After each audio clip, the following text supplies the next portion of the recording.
Is anybody even, like, excited to see Avatar 2? Like, I think everyone forgot about the first one. Hi, everyone. This is Josh, and it's time to review Doctor Strange 2 in the Multiverse of Madness. I should mention now that this is a spoiler review. If you don't want to hear any and you just want to get my final thoughts, then go to this point in the video. There's your warning. 3, 2, 1. In the Multiverse of Madness, or Mom, was written by Michael Waldron, and it was directed by American schlock horror extraordinaire Sam Raimi. This is the first film he's directed in nearly 10 years. He was responsible for the Tobey Maguire Spider-Man trilogy, you know, the best one. Part of the reason why Sam Raimi decided to direct this film, apparently, was because he really liked what Scott Derrickson did with the first Doctor Strange film. I also enjoyed that film. I thought it was pretty great visually, but I was concerned by Scott Derrickson backing out as the director of the new Doctor Strange over creative differences with the studio. It was at least partly because of studio interference why Sam Raimi's last superhero film, Spider-Man 3, was received by fans so poorly. Sony pretty much forced Venom into that film, which, you know, makes sense. They've been forcing Venom on us for a while now. I was a little worried that he might be caught up in the same situation with this new film and have his vision compromised by a studio who has a reputation for bland and formulaic filmmaking. And while the Multiverse of Madness does have some story issues that reeks of some studio tampering, this is still one of the more visually interesting Marvel films I've seen in a while. In the Multiverse of Madness picks up right where Spider-Man No Way Home left off after Doctor Strange encounters America Chavez, a teenager with a weird-ass name capable of traveling the multiverse. He tries to protect her from demons that seek to take her powers and kill her. Little does he know that it's actually Wanda Maximoff, or Scarlet Witch, who wants America's powers, which she plans on using to reunite with her non-existent kids that live in another universe. She's kind of crazy in this movie. So as I just said a moment ago, the writing is definitely far from perfect here. I wish the film could have spent a little more time with its characters to better explore their motivations and desires. The film moves at a fast pace but has a good amount of information to communicate and often does so clumsily, especially in the first act. I feel like the concept of dreamwalking wasn't sufficiently explained in this film. You understand the basics of it, but there's a couple of details that just don't really add up. There's lots of plot conveniences, especially with how America Chavez's powers are used.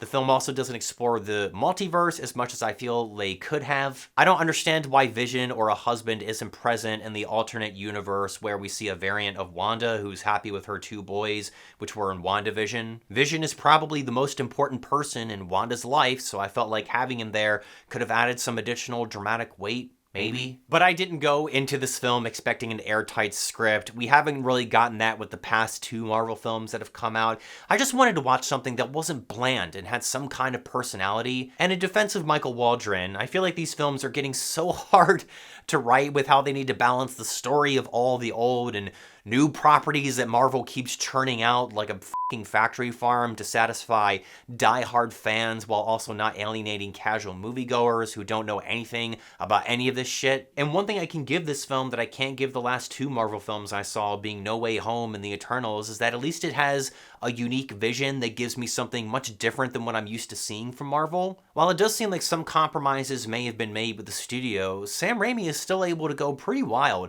with his horror sensibilities and imagination. This is the first Marvel entry that you could probably categorize as a horror film with a villain that's actually kind of terrifying. A lot of the horror in Doctor Strange 2 can be credited to how uncompromising the violence and gruesome imagery can be at times. Don't bring your younger kids to watch this movie because Sam Raimi and Michael Waldron are trying to scar them. Like when Professor Xavier is in some kind of white void inside of Wanda's mind trying to save her imprisoned consciousness. She's trapped underneath this rubble about to be crushed by it, and before he's able to save her, a red cloud consumes the void and then evil Wanda jumps out of it to snap Professor Xavier's neck. Oh my god, did Marvel actually do something kind of scary and violent for once? I loved how the Illuminati is introduced in this film only to get brutally murdered by Wanda in such a way that felt reminiscent of the first episode of the adult animated series Invincible on Prime Video. Highly recommend it. Black Bolt, who can obliterate people by speaking, has his mouth sealed by Wanda and accidentally pops his own head like a grape from the inside. Reed Richards is then turned into spaghetti before his head also pops like a grape. The fact that John Krasinski plays his character makes it even funnier. For some reason, Wanda isn't able to obliterate Captain Marvel and Miss Captain America on the spot like she did the other 2, but I was okay with it because it ends in a satisfying way, which involves Miss Captain America being decapitated by her own shield.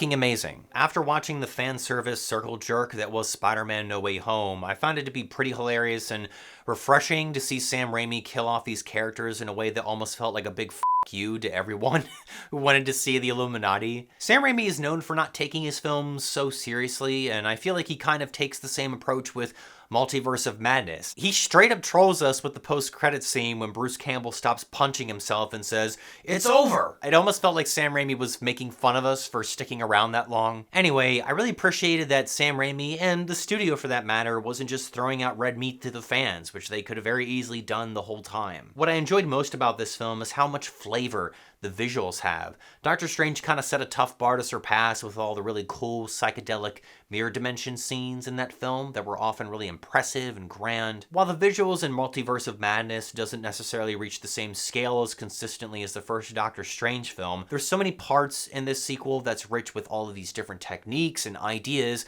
that are really creative and thoughtful. There's a very brief but mind-blowing moment when America and Doctor Strange are falling through multiple universes together. We see them in a world with dinosaurs, then they're in a cube world, then they're in a paint world, and so many other environments that are beautiful to look at. The sound design during this moment is amazing. Please see this movie in IMAX with good speakers. You will not regret paying a little more for your ticket when this moment comes around. I do wish the film could have spent a little more time in these other universes instead of just passing through them really quickly. They could have explored different visual ideas in those worlds that might have been fun to watch. But I wasn't bothered too much by this missed opportunity because I think the film does get a lot out of its other set pieces. Towards the end of the film, there's a fight between Doctor Strange and a variant of himself where they conjure musical notes and throw them at each other. It's really over the top and corny, but it's kind of awesome and unexpected. It's like a what the f*** moment, but in the best type of way. Like, you'll never see anything like this in any other Marvel film ever. The movie goes full camp when Doctor Strange possesses the dead body of another Doctor Strange so he can fight Wanda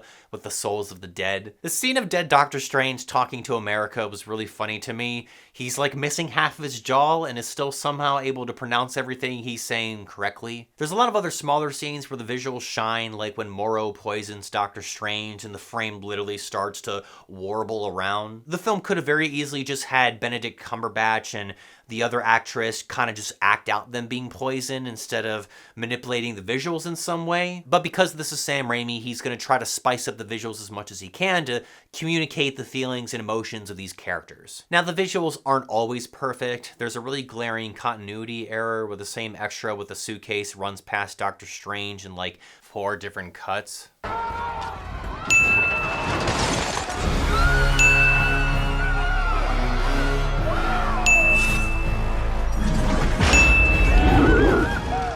There's some green screen that I thought was kind of bad, and like every other Marvel film, it goes a little too hard with the CGI at times, and some of that CGI just doesn't always look good. I can definitely see the violent, campy horror elements throwing some people off, but you gotta give this movie credit at least for how different it is. While it does lack a focused script with a lot of different ideas that don't come together neatly, it still has a very distinct feeling and energy to it. This is kind of an unhinged, batshit messy horror film that I can really appreciate for the fact that it doesn't treat me like a child. I'm gonna give Doctor Strange and the Multiverse of Madness a 3.5 out of 5.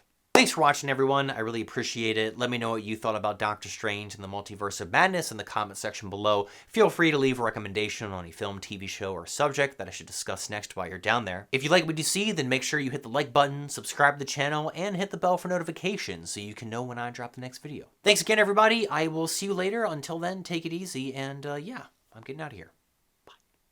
Bye.